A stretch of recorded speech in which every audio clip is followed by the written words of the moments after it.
मंडळी, आम्ही आलो होतो आई पराठा सेंटरमध्ये आणि इथलं जेवण खाल्ल्यानंतर एकच शब्द तोंडातून निघाला, वाह. सर्वात आधी ट्राय केली इथली पुरणपोळी. आहा, मऊ, गरमागरम, भरपूर पुरणाने भरलेली आणि वरून साजूक तुपाची धार. प्रत्येक घासात वेलचीचा हलकासा सुगंध. अगदी घरच्या पुरणपोळीची आठवण करून देणारी चव. त्यानंतर खाल्लं थालीपीठ. एकदम ताजे, खुसखुशीत आणि अस्सल महाराष्ट्रीयन चवीचे. प्रत्येक घास मनापासून एन्जॉय केला. आणि आता नंबर इथल्या पराठ्यांचा. बाहेरून छान खरपूस, आतून भरपूर आणि चविष्ट सारण. प्रत्येक पराठा इतका स्वादिष्ट होता की अजून एक खावासा वाटला.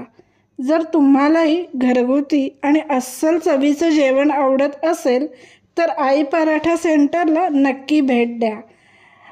नळस्टॉप चौकातून पुढे आल्यावर ब्रिज क्रॉस केल्यावर डाव्या हातालाच आई पराठा सेंटर हे हॉटेल आहे. असं आणखी भन्नाट फूड रिव्ह्यू पाहण्यासाठी आमच्या चॅनलला लाईक करा, शेअर करा आणि सबस्क्राईब करायला विसरू नका. भेटूया पुढच्या भन्नाट फूड स्पॉटमध्ये.